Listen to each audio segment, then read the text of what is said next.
Today, I'm going to teach you how to index your Wix website on Google. This is an essential step if you want your site to appear in search results and be discoverable by potential visitors. If you want to get started on Wix, you can click on the link in the description down below. Let's dive right in.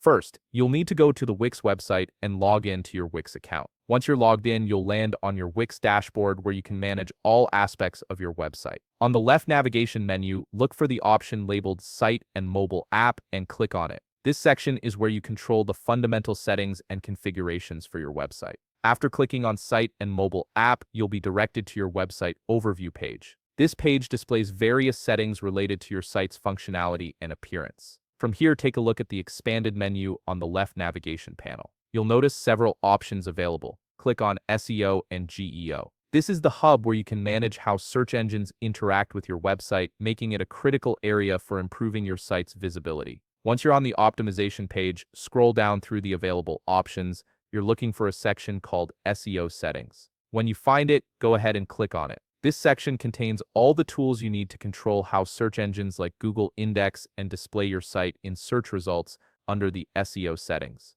Continue scrolling down until you locate the option that says Let Search Engines Index Your Site. Next to this option, you'll see a toggle button. Turn this toggle button on. By enabling this setting, you're giving Google and other search engines permission to find and list your website in their search results. This is a crucial step because without it, your site will remain invisible to search engines no matter how great your content is. Before you complete this step, there's something very important you need to verify. Make sure that your website is already published. If your site isn't live yet, enabling this setting won't have any effect. Search engines can only index content that's publicly accessible, so publishing your site first is absolutely necessary for this process to work. And that's it. You've successfully enabled search engine indexing for your Wix website. This means Google and other search engines can now discover and list your site in their search results, making it easier for people to find you online. If you found this video helpful, please leave a like, subscribe, and see you in the next video.